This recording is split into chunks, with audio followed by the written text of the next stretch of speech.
Bonjour à tous, j'espère que vous allez excellemment bien. Aujourd'hui, on se retrouve pour faire le débrief de l'étape 16. On va revenir un petit peu sur tout ce qui s'est passé du côté de cette journée, de la situation autour de la Vuelta, du bilan des Bleus courant au top Bonnedan. Comme tous les soirs, il y aura le résumé également de cette journée du côté de cette étape. Bon. N'hésitez pas à vous abonner à la chaîne, à réagir dans les commentaires, à mettre un pouce bleu, à partager la vidéo sur les réseaux sociaux, notamment auprès de vos proches si vous pensez que ça peut les intéresser. Dans les commentaires, n'hésitez pas à me dire qui vous a plu, qui vous a déçu.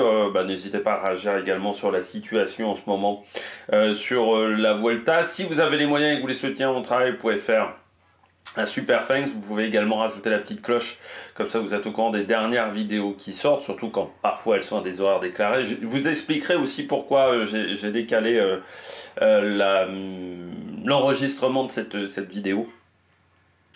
Et puis, si vous voulez booster cette vidéo, c'est sur mobile, vous avez le droit de le faire 3 fois par semaine. Puis vous avez le droit également, si vous avez les moyens, de faire un super thanks. Mais ça, c'est dans les commentaires. Bon. Cette étape 16, j'enregistre, il est 9h49, voilà, nous sommes mercredi. Pourquoi j'enregistre ce matin et pas hier soir comme d'habitude? Alors déjà parce que je m'attendais à ce que les classements mettent du temps à sortir quand j'ai fait le message et par surprise les classements étaient déjà là. Donc déjà c'est une première raison, je pensais que les classements mettraient autant de temps que pour l'étape de Bilbao. Or, il s'avère que arrêter une course à 8 km est plus simple que d'arrêter une course à 3 km. Ensuite, je voulais attendre ce matin s'il y avait des informations supplémentaires sur est-ce qu'Israël continue ou pas. Pour l'instant, je ne les ai pas. Est-ce qu'il y avait des coureurs qui, avaient aussi des revendications à faire passer en interview? Pour l'instant, ça n'a pas été le cas. Est-ce que les organisateurs communiquaient? Bon, il n'y a pas eu d'information majeure dans la nuit, c'est pour ça que je voulais attendre ce matin, disant s'il y aurait une information majeure dans la nuit, vous la donnez. Donc c'est pour ça que j'ai attendu d'enregistrer. J'attendais que les classements soient fiables. Bon, au final, ils ont été fiables assez vite. J'attendais également la situation. Est-ce que on avait des informations supplémentaires? Au final, je sais même pas comment ça s'est passé avec les bus dans la soirée. Du côté des différentes équipes. Est-ce que ça a été compliqué de récupérer les bus? Parce que les bus étaient à 3 km de l'arrivée, là où il y avait les activistes qui étaient positionnés.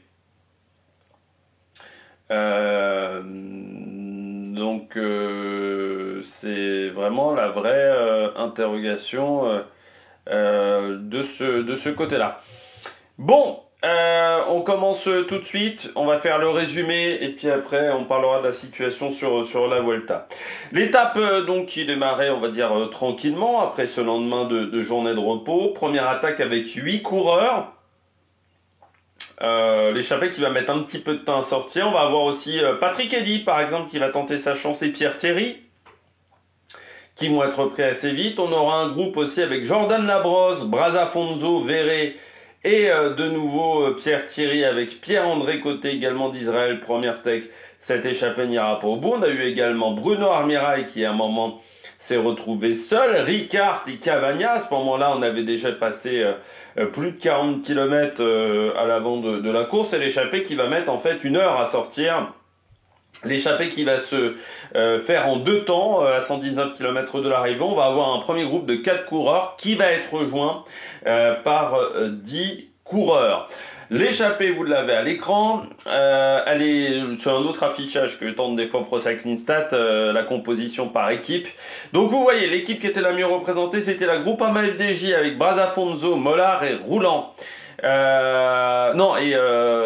Brieux Roland, pardon. On avait également Louis Roulant du côté de la Arkea avec Victor Gernadec, Landa et Van Sevenant du côté de la Soudal Quickstep, Bernal et Jungels du côté d'Ineos, Marc Solé du côté de la UAE, Badjoli pour la Lidl Trek, Vermark pour la Picnic, Nico Dens pour la Red Bull, Cepeda pour la Movistar.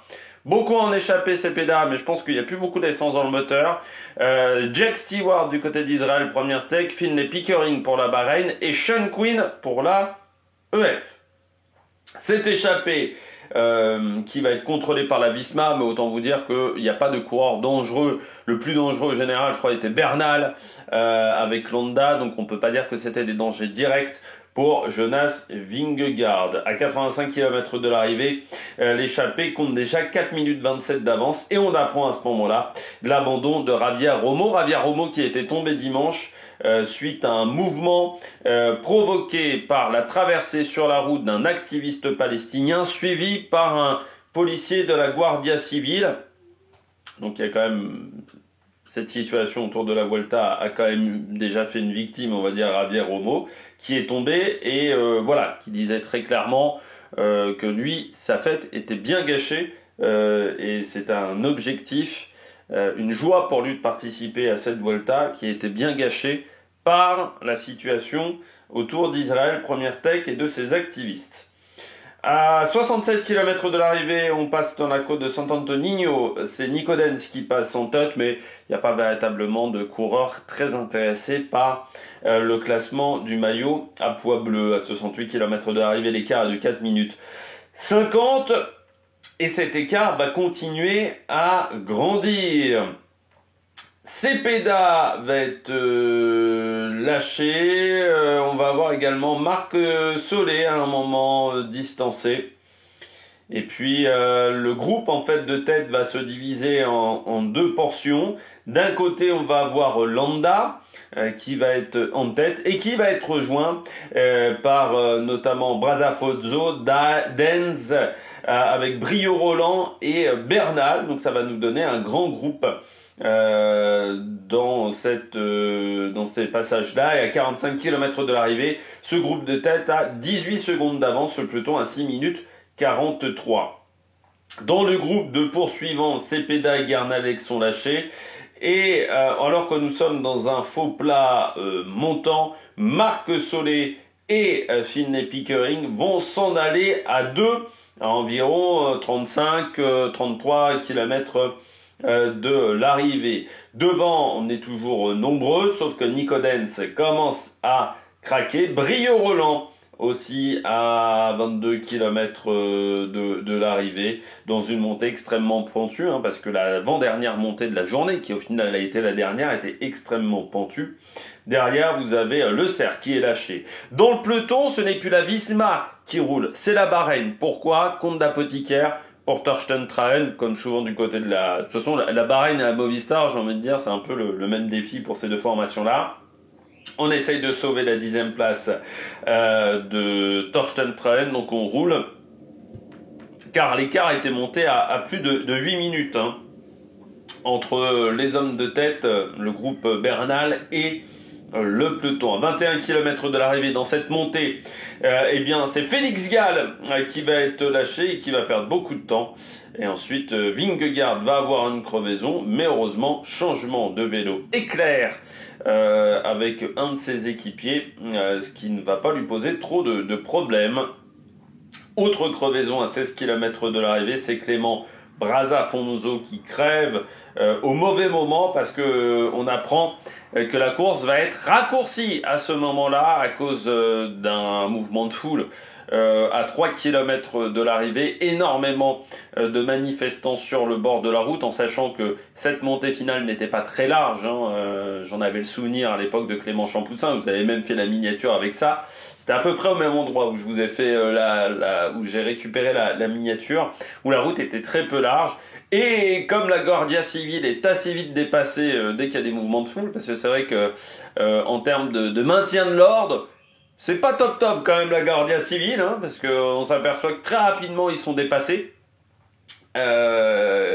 par ces activistes pour la cause palestinienne.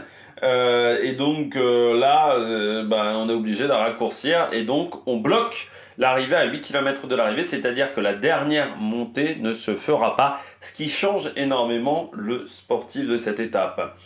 Derrière, il ne se passera plus grand-chose. On arrive dans le dernier kilomètre. Alors, de toute façon, tout le final a été extrêmement mal filmé, comme d'habitude du côté de la réalisation sur cette Vuelta qui est catastrophique, ce qui fait qu'on a vu en fait assez peu de choses du final, et notamment même ce dernier kilomètre. On a l'impression que Landa lance pas énormément son sprint et Bernal le passe sur la ligne en sachant que on pensait que la ligne serait au niveau de l'arche des 8 derniers kilomètres. En fait, elle était avant les 8 derniers kilomètres. Donc, ce qui a permis à Bernal de s'imposer devant Landa. Derrière dans le peloton, à part Félix Gall, personne n'a perdu de temps en sachant qu'il n'y a pas eu de cérémonie protocolaire à l'arrivée de cette journée du côté du Tour d'Espagne 2025. On va pas passer à la note de cette étape, il n'y aura pas de note de cette étape parce que là aujourd'hui sur une journée pareille c'est très compliqué de noter avec cette situation. On va parler de la Vuelta avec déjà Javier Romo qui est quand même la première victime de cette situation parce qu'encore une fois l'activiste palestinien qui a traversé la route a provoqué ce mouvement dans l'échappée, ce qui a provoqué la chute. Donc on peut dire que cette situation autour d'Israël Première Tech a provoqué cette chute et donc l'abandon de Javier Romo. Il le disait assez bien en interview. Il parlait pas, on va dire, de politique, mais il le disait très bien que lui se faisait une joie de participer à cette Vuelta et que la joie s'est interrompue à cause de cette situation-là. Et que là, il y a un vrai problème pour moi de sécurité. L'UCI, normalement, et l'organisateur doivent être garants de la sécurité des coureurs. Actuellement, on ne peut pas sécuriser la course. On s'aperçoit tous les jours, assez régulièrement, que la Guardia Civile n'arrive pas à sécuriser. Contrairement en France où j'ai l'impression que quand on a ce type de manifestation, on arrive à bloquer plus facilement des personnes qui voudraient perturber l'organisation de la course, avec sur le Tour de France, à part les agriculteurs, il y a quelques années dans l'Aube, qui avaient perturbé la course, on avait dû mettre des gaz lacrymogènes et ce genre de choses. On s'aperçoit que du côté de la Guardia Civile, c'est quand même très très dur en ce moment de maîtriser les foules du côté de la police espagnole. Et du côté de Javier Romo, c'est la première victime. Voilà. On le dit, je le disais depuis le contre-la-montre. Je dirais qu'à un moment, ça monte crescendo. Il y a un moment, il y aura un blessé. Alors j'espère par contre que la Guardia Civile sont bien assurés parce que ça m'étonne. Alors on verra parce que Javier Romo est d'une équipe espagnole, mais en plus pas de chance quand même pour les Espagnols, ça tombe sur un coureur espagnol chez Movistar qui en plus n'avait déjà pas beaucoup de leaders au départ et peut-être l'un des rares coureurs qui était en forme sur cette Vuelta du côté de la Movistar. Donc en plus d'un côté sportif, c'est quand même un peu la douche froide quand même pour la Movistar.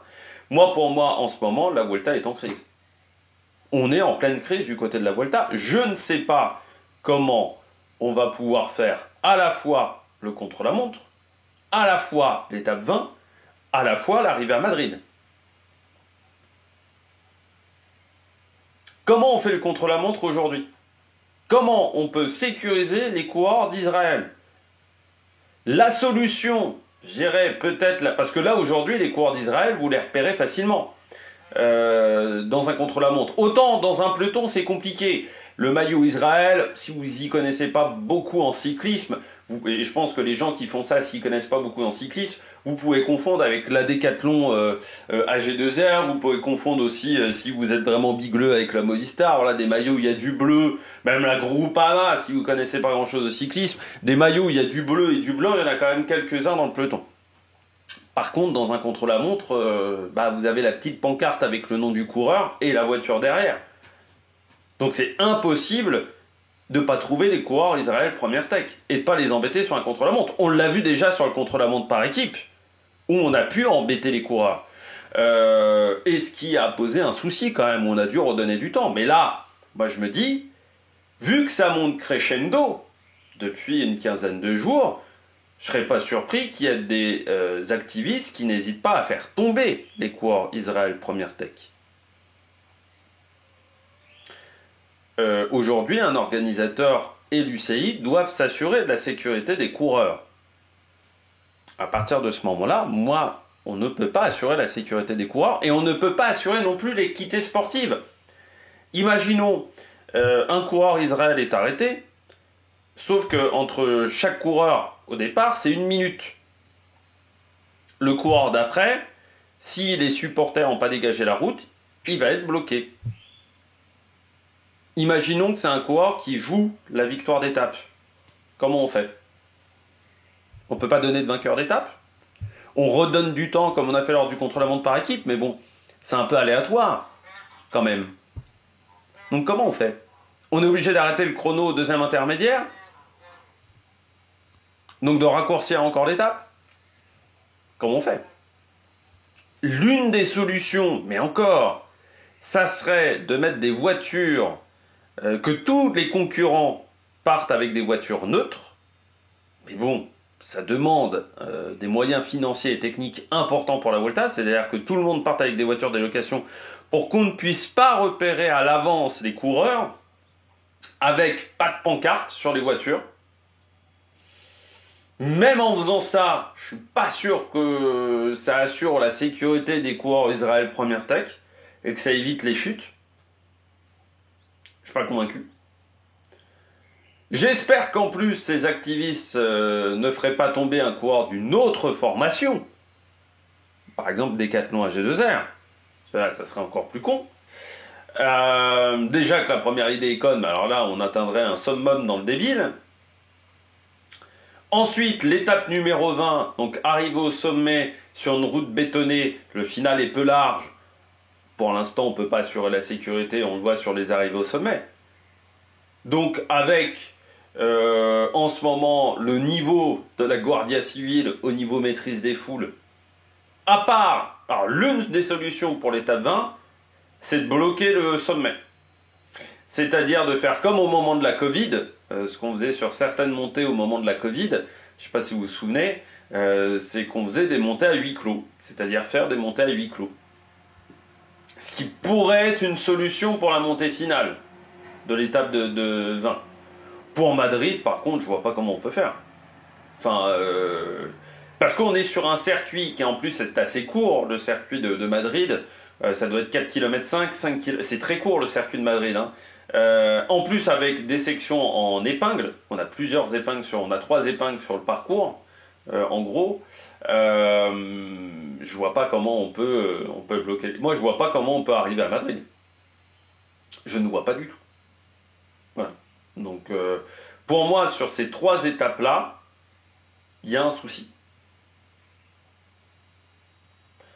Donc pour moi la Vuelta est en crise parce que, encore une fois, si on ne peut pas arriver à Madrid, si on ne peut pas faire le parcours en son intégralité, il y a quand même un gros souci.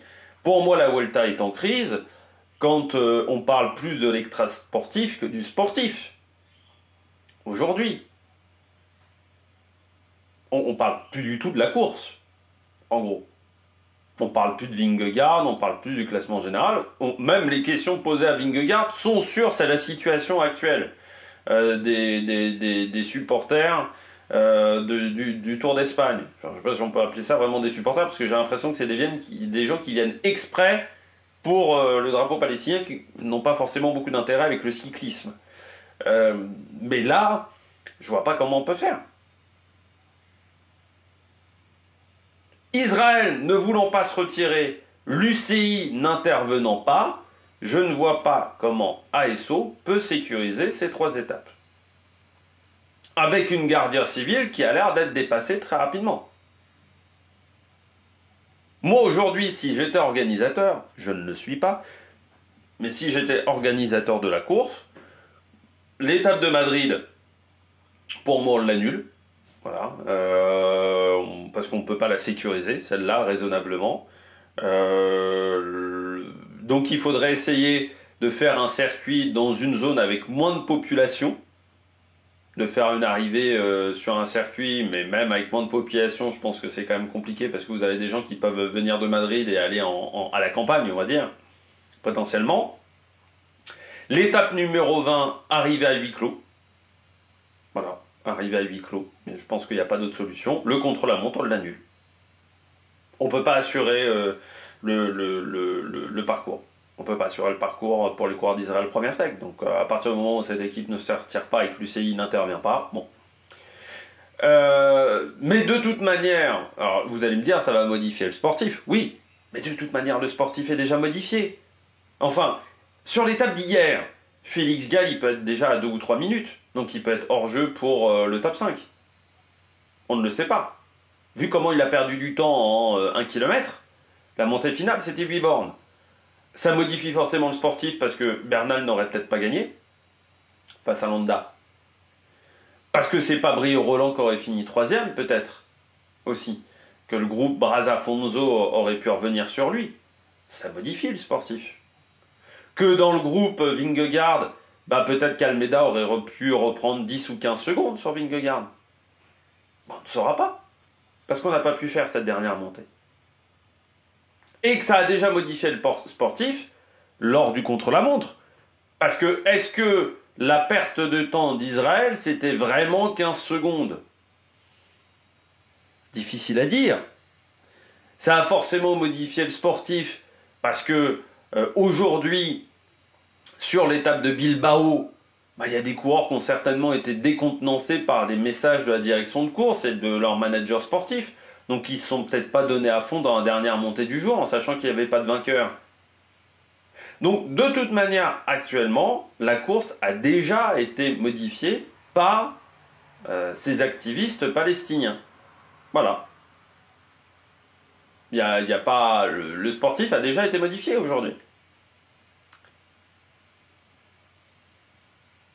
Après, moi je pense en plus que du côté de ces activistes palestiniens, ils ne donnent pas une belle image pour cette cause, parce qu'on considère donc que ce sont possiblement des personnes violentes, des personnes qui ne sont pas prêtes au débat non plus sur cette situation-là, parce qu'elles veulent imposer leurs idées.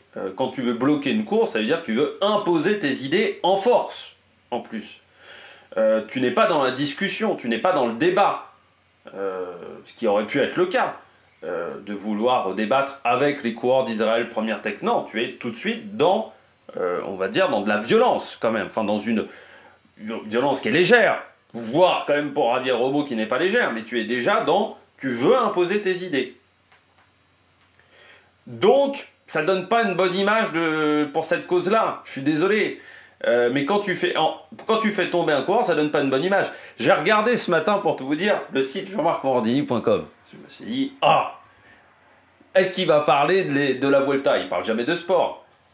Bim, j'étais bon, jean-marc-morandini.com. Seul article sur la Vuelta, on nous parle de l'abandon de Javier Romo. J'ai pas regardé les commentaires sous l'article, mais bon... Je pense qu'ils sont pas pro-palestiniens. Voilà. Donc, ça donne une mauvaise image de cette cause-là. Je suis désolé, mais c'est pas mieux que la flottille, en passant, aussi. Je trouve que ces actions-là nuisent plus qu'elles n'apportent, au final. Ça, c'est mon avis personnel. Donc, ça modifie le sportif. Ensuite, le gouvernement espagnol. Donc, vous avez le ministre des Affaires étrangères qui a dit qu'il était pour l'exclusion d'Israël Première Tech de la Vuelta. Alors déjà, bon...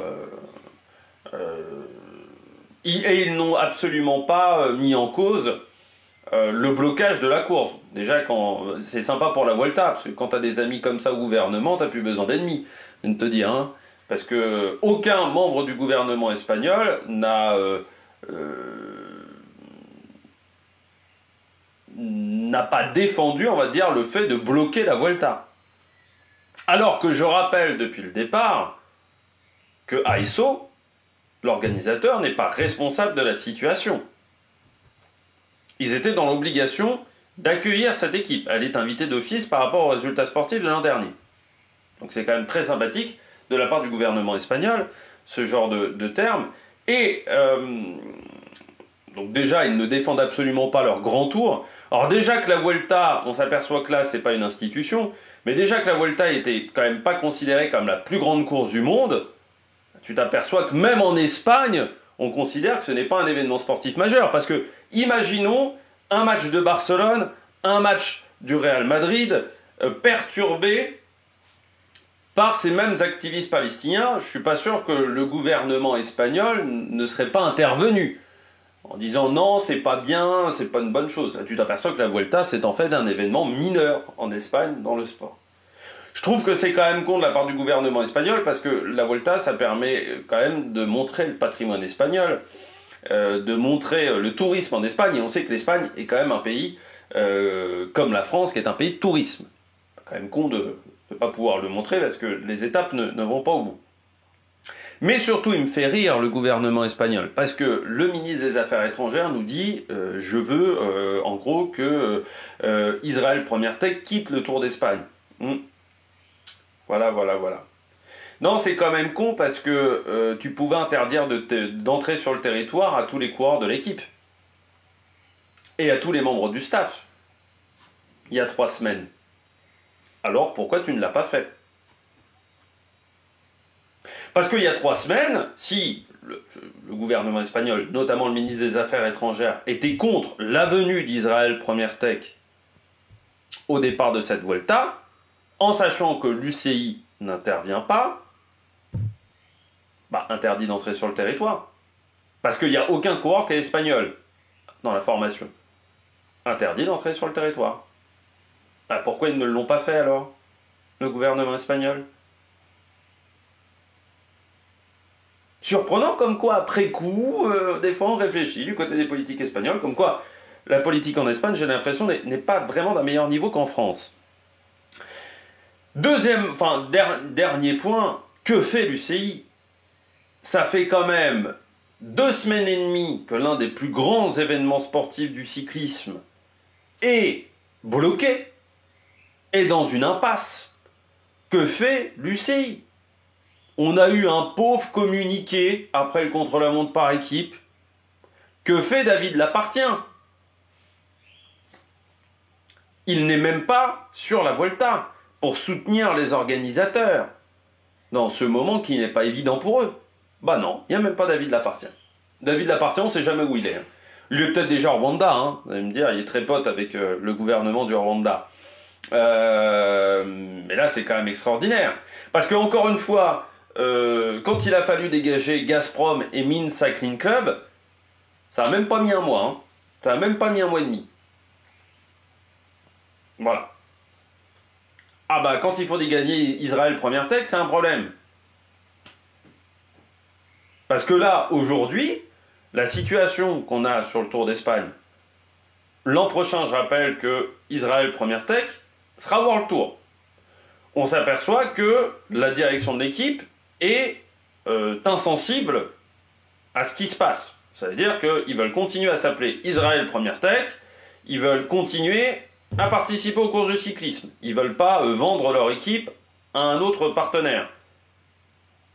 Ils ne veulent même pas changer la licence de l'équipe, parce que Israël Première Tech pourra avoir une licence canadienne, le co-sponsor étant canadien. Non, ils gardent leur licence israélienne. L'an prochain, l'équipe est World Tour.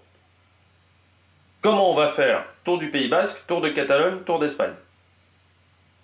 Et aussi, sur la course de début de saison, j'ai oublié son nom, que DRG a gagné cette année. J'ai oublié le nom de cette course, qui est du côté de l'Espagne, qui est du côté de Saint-Jacques-de-Compostelle, qui est sur la pointe espagnole. Comment on va faire pour l'organisation de ces courses-là ?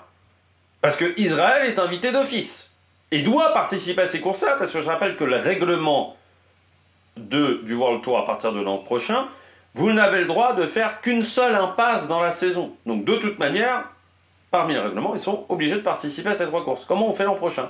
Tour de Catalogne, Tour du Pays Basque. Parce qu'il n'y aura pas le problème que sur le Tour d'Espagne.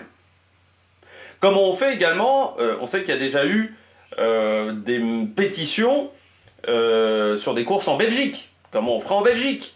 Comment on fera potentiellement en France ? Parce que il y a des organisations qui vont se dire on peut faire parler de nous en allant sur le Tour de France, en allant sur des courses en Belgique. Ça va inciter aussi d'autres activistes de d'autres pays à se mettre en ordre de marche. Comment on va pouvoir faire fonctionner le calendrier avec Israël Première Tech l'an prochain. Ça va être impossible. Donc il faut que l'UCI, à un moment, prenne ses responsabilités. Voilà.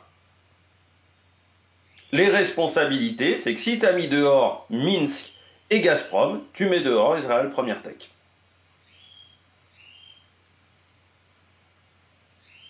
Voilà. Il n'y a pas du deux poids deux mesures. Là aujourd'hui, le problème c'est qu'avec Israël Première Tech, on s'aperçoit qu'en gros, fallait pas dégager Gazprom alors au Minsk. Si on dit qu'il n'y a pas de politique dans le cyclisme, fallait pas les dégager les deux autres. Si on a dégagé Minsk et Gazprom, on dégage, je suis désolé. Israël, en sachant que Gazprom, je rappelle, avait voulu à un moment courir sous licence allemande, que ça lui avait été refusé par l'UCI à l'époque. Donc normalement, ils doivent dégager. Alors, c'est quand même triste pour le cyclisme. Je crois que le vrai perdant quand même, c'est le cyclisme. Parce que aujourd'hui, donc déjà, on parle quand même plus vraiment du sportif, on parle quand même beaucoup de l'extra-sportif, déjà dans un premier temps. Deuxièmement, j'ai rarement vu une ambiance aussi morose dans une course de cyclisme depuis Paris-Nice 2020. Je crois qu'il y a peut-être le Tour de France 2006 aussi, où l'ambiance est pas à la fête, parce que vous avez l'affaire Puerto, vous avez tout l'aspect dopage qui parasite énormément la course, où on parle quasiment que du dopage, et entre l'affaire Puerto, les équipes qui ne peuvent pas prendre le départ, puis après Fleury-Landis, la course étant très bizarre, plus l'affaire Armstrong, qui était aussi il y avait eu un rebondissement dans l'affaire Armstrong au même moment avec le journal L'Équipe, c'était à peu près la même période, alors je sais plus si c'était avant ou après le Tour de France. Il y avait une ambiance qui était bizarre. Je crois qu'il faut revenir à Paris-Nice 2020. Pour ceux qui se rappellent de Paris-Nice 2020, c'est une course, je crois, qui a été aussi compliquée à suivre que la Vuelta, parce que là, très clairement, moi, je suis la course parce que, je parle de cyclisme. Mais est-ce que je prends du plaisir à regarder la course? Non. Est-ce que je prends du plaisir à débriefer les étapes? Non plus. Voilà, je vous le dis très clairement. Parce que là, il n'y a plus de joie, il n'y a plus de fête en ce moment. Tous les jours, on se dit à quel moment la course va s'arrêter. C'est un peu ça. À quel moment il va y avoir une merde. Donc moi, je prends pas du plaisir quand on se demande à quel moment il va y avoir une merde. Ça me rappelle le début de saison où à chaque course, on se disait « Ah, tiens, est-ce que l'arrivée va pouvoir se faire? Est-ce qu'il y aura un organisateur qui aura chié dans la colle ?» C'est un peu la même chose. Mais du côté de Paris-Nice 2020, pour ceux qui se rappellent, l'ambiance était vraiment morose parce que vous aviez la Covid, qu'au même moment, on voyait tous les pays fermés. Tirreno ne démarrait pas, c'est la dernière course qui a eu lieu, Paris-Nice 2020 avant la Covid, et que l'ambiance, je me souviens, tous les départs, on parlait plus de la Covid et du nouveau protocole, parce que tous les jours le protocole changeait, on parlait plus de ça que de la course. La course n'était pas arrivée à son terme, on n'avait pas fait l'étape de Nice, on avait arrêté la course le samedi, et je me souviens qu'il y avait une ambiance qui était très particulière, très pesante sur la course. Je ressens la même chose sur cette Vuelta, pour d'autres raisons, mais je ressens la même chose et c'est vraiment pas un plaisir de suivre cette épreuve. Bon, on regarde tout de suite le bilan des Bleus. Alors je m'excuse pour la qualité de l'image qui n'est pas exceptionnelle, c'est pour ça que j'enregistre assez peu souvent le matin, parce qu'il y a du soleil qui tape du mauvais côté. Alors déjà d'un côté, j'ai un énorme contre-jour sur mon écran, ce qui est très désagréable parce que je ne vois quasiment rien. Et en plus, vous avez cette petite tache et l'image doit pas être exceptionnelle, elle doit être un petit peu sombre. Je m'en excuse, voilà, c'est parce qu'il y a du soleil. Des fois, je ferme le volet, là, je vais pas fermer le volet. Un peu par flemme, pour tout vous dire. Et en plus, parce que des fois, ça modifie quand même un peu l'image et la qualité de l'image. Mais voilà, c'est pas exceptionnel. Du côté des couleurs, je pense. Bon, on commence du côté du bilan des Bleus. Avec la Groupama qui a fait quand même une belle journée, et notamment Clément Brazafonso et Brio Roland. Moi, j'ai été quand même encore une fois très impressionné par le retour de Brio Roland. C'est un coureur, on voit que dans les forts pourcentages, c'est pas forcément c'est pas forcément là où il est le meilleur. On voit qu'il a encore été distancé sur des très très forts pourcentages. Par contre, tout ce qui est montée extrêmement roulante, tout ce qui est passage en fait en roulant, il est vraiment excellent. J'ai pas regardé s'il avait eu des très grands résultats sur le chrono, parce que pour faire des retours comme ça et dans cette gestion de l'effort, parce que revenir quand même à 7 secondes des deux de devant, j'ai pas l'impression qu'ils se sont tant regardés que ça, les deux de devant. C'est qu'il faut avoir quand même des qualités de rouleur au bout d'un moment. Et je voulais voir ça. Alors cette année, il a fait qu'un chrono. C'était sur le Dauphiné. Il finit 63e. Mais est-ce qu'il l'avait fait à fond ce contre-la-montre là en 2024, on va regarder ça en 2024. Donc il avait remporté le petit Tour de Lombardie sur le Tour de l'Avenir. Alors le problème, c'est qu'il n'y avait qu'un prologue, il avait fini 57e. Voilà, mais il avait fini 5e au Collet delle Finestre, Briey-Roland. Il avait gagné, il avait fini 3e de la Polynormande aussi. Il a cette capacité dans la gestion de l'effort qui est vraiment très intéressante, je trouve, parce qu'à chaque fois, il revient de l'arrière. Sur les forts pourcentages, il avait un peu du mal. C'est là où le petit gabarit de Clément Brazafonso a fait des merveilles. Mais ensuite, il s'est vraiment accroché. Il a une grosse force mentale quand même, aussi, dans cette capacité à s'accrocher, à rester concentré sur un objectif. Il échoue encore à pas grand-chose. Mais c'est quand même son 3e top 10. 3 échappés, 3 top 10 quand même. Depuis le début de course pour Briey-Roland à 22 ans, et puis cette gestion de l'effort, moi que j'ai trouvé vraiment très très bonne. Il avait fini vainqueur l'an dernier de la course de la paix, qui est quand même pas n'importe quelle course, la course de la paix, devant Léo Bizio par exemple, sur cette génération-là. Notamment, il avait remporté... est-ce qu'il avait remporté des étapes? Mais je pense qu'il avait bossé pour Paul Magnier, qui avait aussi été très performant, qui avait remporté le classement de meilleur sprinter sur cette course. Mais pour le moment, c'est vraiment très bien ce que fait Briey-Roland. Et puis Clément Brazafonso, le malheureux du jour, la crevaison qui arrive vraiment au mauvais moment. Et puis il avait que la moto de dépannage neutre. J'ai l'impression que son dépannage a pris un temps fou parce qu'il a été repris par le groupe Jungels Nikodens, déposé par Briey-Roland. Donc j'ai l'impression que vraiment ça a pris au moins 45 secondes, 50 secondes pour changer la roue. Il a bien essayé de résister pendant quelques kilomètres, mais le pneu était vraiment à plat. Donc c'est dommage pour Clément Brazafonso parce qu'il faisait vraiment une très très bonne course. Il accompagnait quand même Egan Bernal et Landa. Alors je sais bien que Landa est pas remis de sa chute du Giro et que Bernal, c'est peut-être plus grand Bernal, vainqueur du Tour de France, mais quand même...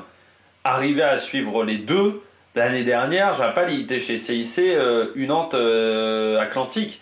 Donc vraiment très très costaud ce qu'a fait encore Clément Brazafonso. Moi j'avais dit de toute manière quand il était arrivé chez Groupama, je me souviens lors de la présentation de l'équipe, j'avais dit, je crois que je l'avais mis parmi les coureurs à suivre de cette formation. Parce que je l'avais vu chez CIC Nantes Atlantique, il m'avait vraiment fait une énorme impression l'an dernier sur des courses qui en plus, pour moi, convenaient pas vraiment à son gabarit, parce que c'est une crevette, c'est comme Gaillard Alini, 1,63 pour 50 kg. C'est plus léger que Pauline Ferrand-Prévot remplaçant. C'est vraiment un gabarit sur les manches de Coupe de France. Parfois, il faut jouer du coude, c'est pas l'idéal, mais je m'étais dit... Il arrivait toujours à être bien placé sur les manches de Coupe de France. Il avait une science du placement. Et je me disais, sur des courses plus difficiles en montagne, c'est un coureur qui sera dangereux par rapport à son gabarit. Eh bien, il est en train de nous le montrer sur ce Tour d'Espagne. Et là aussi, 3 échappés pour lui. Alors, moins en réussite que Briey-Roland. Mais là, c'est son premier top 10 en individuel sur ce Tour d'Espagne. Et je rappelle qu'en plus, on parle de coureurs qui font leur première Vuelta. Donc on est au bout de 2 semaines de course, lendemain de journée de repos.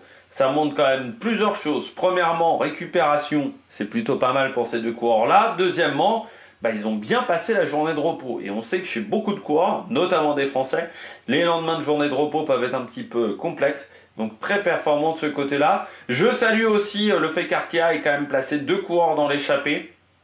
Alors oui, on était sur Louis Roulant et Garnalec. Garnalec n'était peut-être pas forcément le meilleur élément sur un terrain comme celui-là, même s'il s'est bien battu.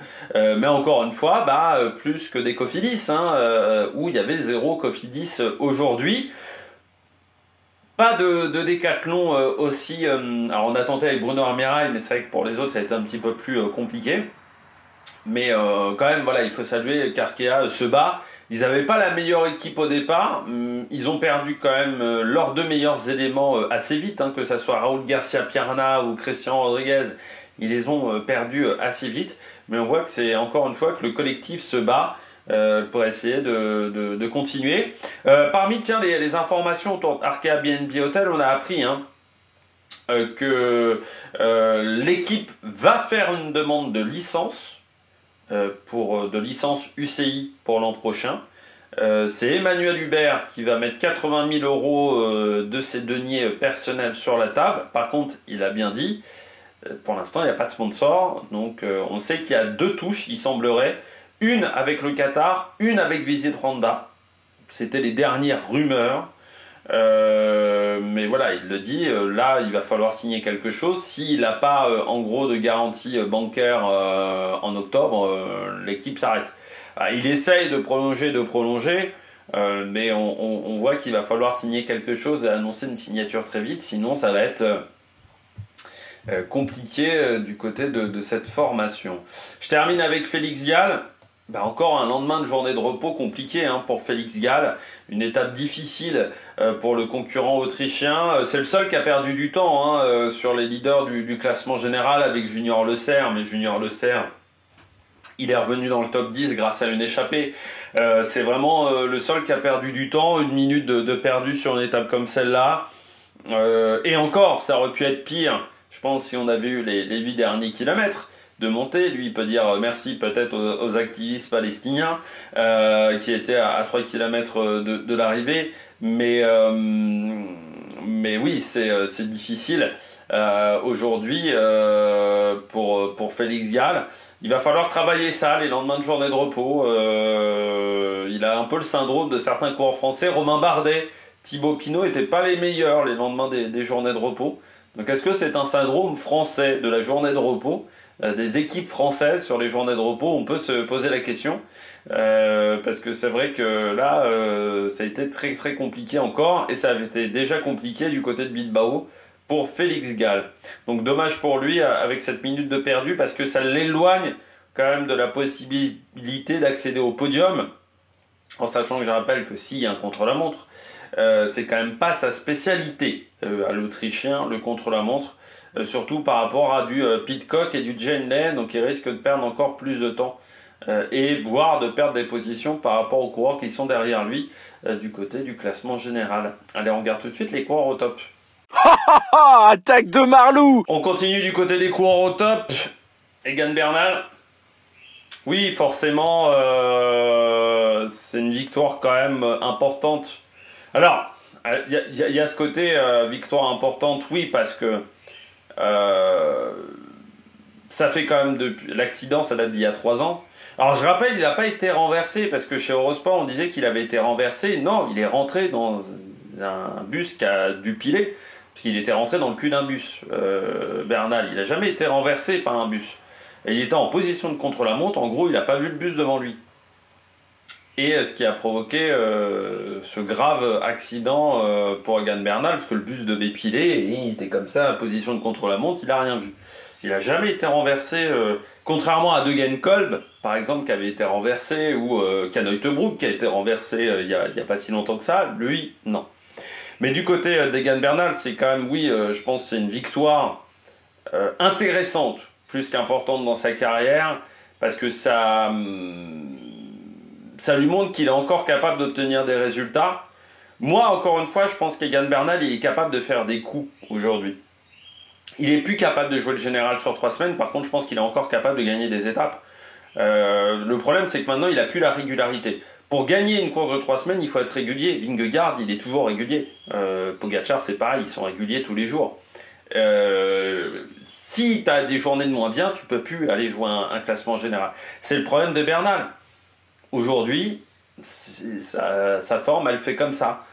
C'est compliqué. Parce qu'encore une fois, comme je le disais, je pense que là, il gagne un lendemain de journée de repos. Je vous parlais, je pense qu'il doit y avoir des douleurs qui doivent se réveiller avec la fatigue. Lendemain de journée de repos, bizarre, il est dans l'échappée, il gagne. Parce qu'il était bien plus performant dans cette échappée-là que dans certaines étapes, hein, où on avait vu un Bernal en grande difficulté. Donc je pense que c'est pas indéniable que sur cette fin de deuxième semaine, ça a été compliqué. La journée de repos, tout de suite, ça redémarre bien. Bon, peut-être que sur l'étape de mercredi ou sur l'étape sur ce week-end, ça va être plus difficile pour lui. Pardon. Mais au moins, il repart pas fanny de cette Vuelta. Il repart avec avec une victoire. 2 victoires quand même pour Ineos, puisqu'il y avait eu celle de Turner lors de l'arrivée en France. Je dirais que c'est un bilan qui est plutôt positif pour cette formation, parce que je m'attendais pas à grand chose quand même d'Ineos au départ, parce que pour moi Bernal, je vois le général, ça allait être compliqué. Je trouve quand même qu'en début de course il a été présent, il a fait des placettes qui étaient intéressantes, mais je savais que sur la longueur ça allait être difficile. Voilà, je trouve que c'est quand même pas un mauvais tour d'Espagne du côté de cette formation, mais encore une fois, Bernal, il y aura des questions à se poser à la fin de l'année sur la manière dont il va courir et est-ce que maintenant, il ne faut pas plutôt qu'il soit équipier? Parce que je pense qu'en termes de leader, aujourd'hui, pour une équipe du calibre d'Ineos, avec le budget qu'a Ineos, pour moi, c'est plus possible. C'est trop irrégulier aujourd'hui, Bernal, sur des courses de 3 semaines. Mais aujourd'hui, il fait une belle course. Après, je suis pas sûr qu'il retienne plus que ça cette victoire dans son palmarès. Alors, il retiendra peut-être le contexte extra-sportif. Mais c'est vrai que l'arrivée au milieu de rien, avec une ligne tracée où tu savais même pas où était l'arrivée, avec un Landa qui, je sais pas, on n'avait pas le sentiment qu'il était hyper concerné par l'arrivée. Il était peut-être dégoûté Landa, hein, donc il est peut-être sorti de la course, mais c'est vrai que c'était assez particulier comme ambiance à l'arrivée de la course pour Egan Bernal. Vingegaard, journée, je dirais RAS pour Vingegaard. C'est des journées qui sont intéressantes. Alors le seul problème, c'est d'avoir perdu Campenart, qui a abandonné la course sur avis médical de son équipe. Il y a peut-être une bande d'épilation qui est restée collée dans le nez, on ne sait pas, du côté de Victor Campenart. Mais pour Jonas Vingegaard, c'est une journée tranquille. Bahreïn a fait le job. En gros, pendant les 3 quarts de la journée, ils ont contrôlé parfaitement. En début d'étape, c'est pas eux qui faisaient, c'est eux qui faisaient le tempo. C'est Van Baarle qui a fait le tempo sur le début de journée. Ensuite, l'échappée, en gros, elle n'était pas dangereuse pour eux, donc c'était vraiment l'idéal. Vraiment journée RAS, et ça c'est important, surtout en 3e semaine, d'avoir des journées comme ça où tu n'es pas obligé de te mettre au maximum de tes capacités pour revenir sur le peloton. Ça c'est plutôt pas mal. Il y avait Ben Tullet qui était... en plus, ils étaient encore 3 autour de lui après la grosse bosse avec les bonifications. Donc ça montre quand même qu'il y avait encore une densité autour, qu'il y a des coureurs qui montent peut-être en puissance sur cette fin de course du côté de la formation. Mais c'est vrai que Tullet, je l'ai trouvé pas mal aujourd'hui. Van Baarle fait du bon boulot depuis le début de la course. Dommage qu'ils aient perdu Campenart, Zinglé, parce que ça fait 2 abandons. Donc ils sont plus que 6 du côté de cette formation. Mais ça n'a pas l'air de poser plus de problèmes que ça du côté de Vingegaard. Et puis là, sur les étapes qui restent, on est quand même sur beaucoup d'étapes où il va falloir surtout un leader performant, parce qu'en gros, ça va être les dernières montées qui vont compter. Il n'y aura pas forcément beaucoup d'étapes avec des enchaînements de difficultés sur cette 3e semaine. Donc là, dans ce genre de cas, Vingegaard, il n'y a pas trop de soucis à se faire. Après, la grande question est de savoir s'il y aura un chrono ou s'il n'y aura pas de chrono pour le coureur danois. Mais pour l'instant, je dirais que la question peut se poser. Et puis je termine avec Landa. Là aussi, il finira... alors oui, il peut être déçu par rapport à Bernal, mais on voit encore une fois... là, on voit l'intelligence qu'a eu Landa. C'est pas arrivé si souvent que ça, l'intelligence de Landa. Mais je trouve que relancer l'échappée au moment où il l'a fait, c'était vraiment très intelligent. Parce que c'est vrai que ça ronronnait à ce moment-là. il y avait pas forcément un gros tempo parce que comme le peloton laissait laissait l'échappée prendre de l'avance, il n'y avait pas forcément une grosse entente. Il fallait aussi s'isoler des Groupama parce qu'à 3, les Groupama pouvaient jouer le surnombre. Et Mauri Van Sevenant, je pense, était un peu fatigué. Donc il s'est servi de Mauri Van Sevenant. Il a ensuite sorti à l'avant de la course et il a recomposé cette échappée, comme on dit. Il a recomposé le groupe de tête et je pense que ça a été plutôt très bien joué de sa part en termes de stratégie. C'est ce qu'il fallait faire, essayer de recomposer le groupe de tête. Alors après, à la fin, il se fait battre par Bernal, mais encore une fois, j'ai trouvé dans les images, et quelques images qu'on a eues du dernier kilomètre, qu'il n'avait pas l'air hyper concerné. Donc est-ce qu'il était peut-être dégoûté? Est-ce qu'il savait que face à Bernal, il gagnerait pas au sprint? Bon, voilà, mais c'est vrai que sur son sprint, c'est bizarre. On a l'impression qu'il le fait pas. Enfin, le sprint, de toute manière, que ça soit de Bernal ou Landa, est bizarre. Hein. Donc, c'est une fin de course qui a été surprenante. Après, c'est sûr que lui, il doit être déçu qu'on ne soit pas arrivé au sommet, parce que ça aurait été intéressant de voir ce que ça aurait donné. Et puis, une victoire de Landa avec des supporters espagnols de cyclisme passionnés, ça aurait pu donner vraiment une belle ambiance à l'arrivée de cette étape. Donc dommage voilà pour Landa de ce côté-là, mais par contre dans sa manière de courir, il n'y a rien à lui reprocher. Je trouve qu'il a vraiment pas fait d'erreur et qu'il a redonné un coup de fouet à cette échappée. Et Bernal peut-être lui dire merci dans le fait d'avoir recomposé l'échappée. Alors Bernal a été intelligent aussi parce qu'il a senti qu'il fallait à un moment réagir et il a réagi assez vite. Mais c'est vrai que c'était bien joué de la part de ces deux coureurs. On regarde tout de suite les bonnets d'âne. Avant d'attaquer les bonnets d'âne, info d'il y a quelques minutes, je viens de voir ça sur Twitter. Il semblerait qu'il y ait énormément de vent sur la zone d'arrivée de l'étape numéro 17, qu'il soit même compliqué pour les personnes sur place de tenir debout, selon certaines informations, de Ronan Brabant, mais il y en a d'autres qui l'ont posté aussi. Notamment, il semblerait que pour le moment, l'installation de la zone d'arrivée n'est pas démarrée, n'est pas pu se faire.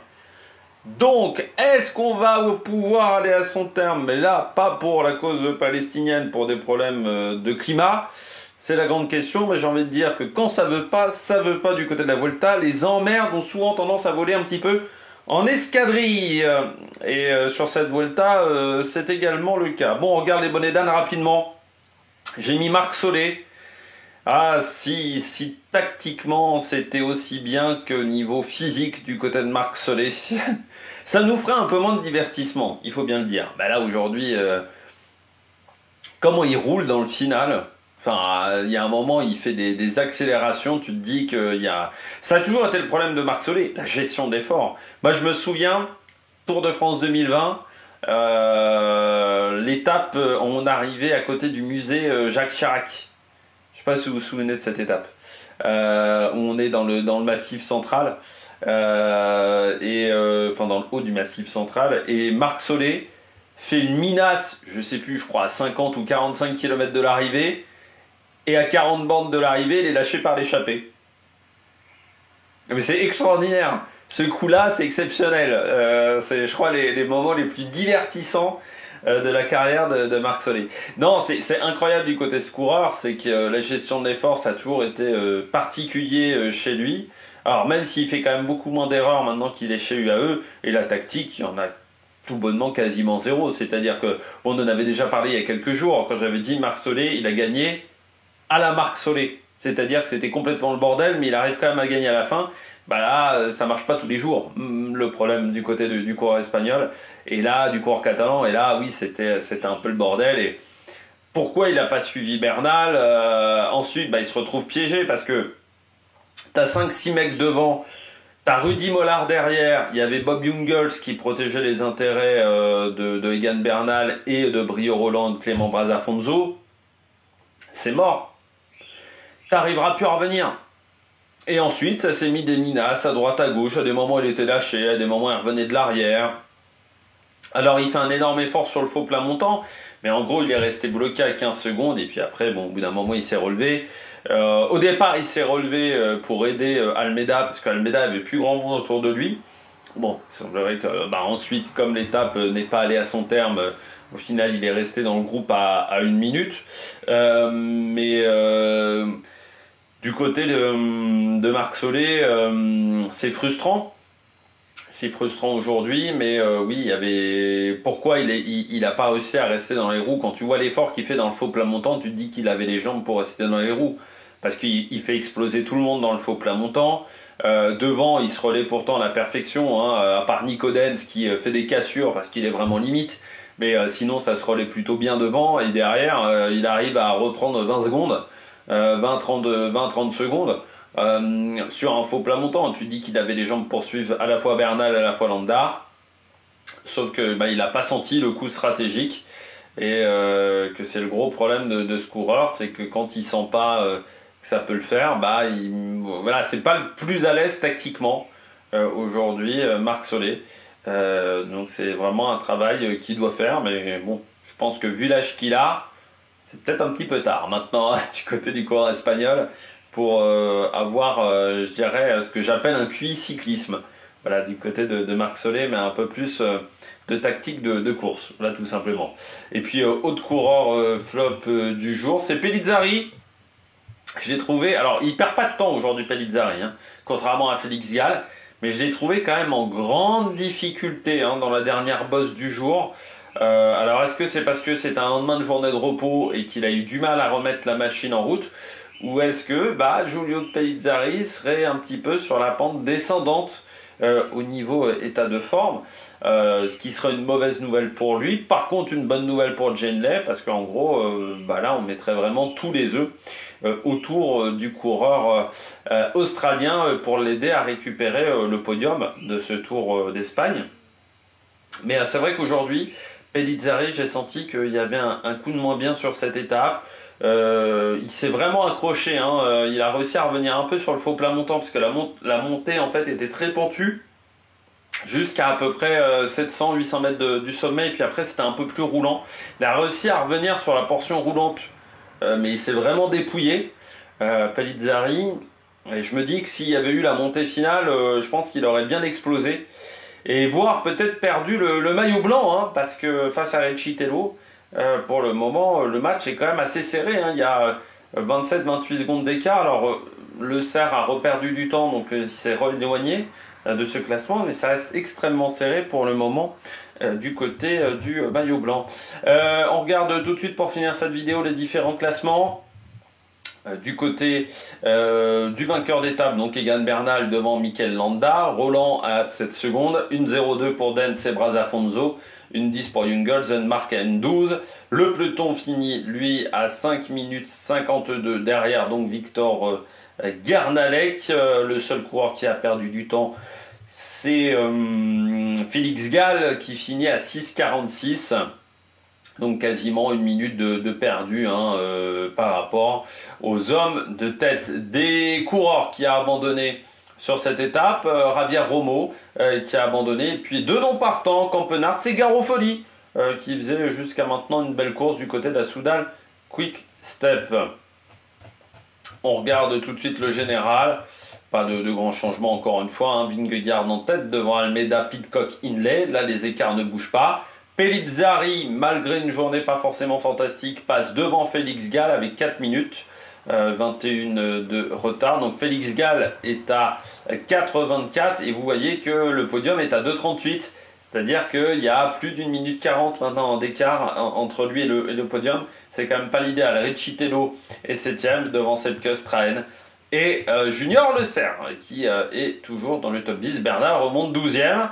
Dans ce classement, Balderston également et Guardieno qui remontent du côté des coureurs de la Cara Rural. La lanterne rouge, c'est Oscar Risbeck avec 4 heures de retard pour le moment, et devant lui c'est Aniolkowski, le coureur polonais. Du côté du maillot vert, Mats Pedersen toujours en tête devant Vingegaard, Ciccone, Vernon. Bernal rentre dans le top 10 de ceux classement, moi, ça reste assez anecdotique. Du côté du maillot blanc, donc Palizzare et Recitello, 32 secondes d'écart. Le CR repère du temps, il est désormais à 3,43.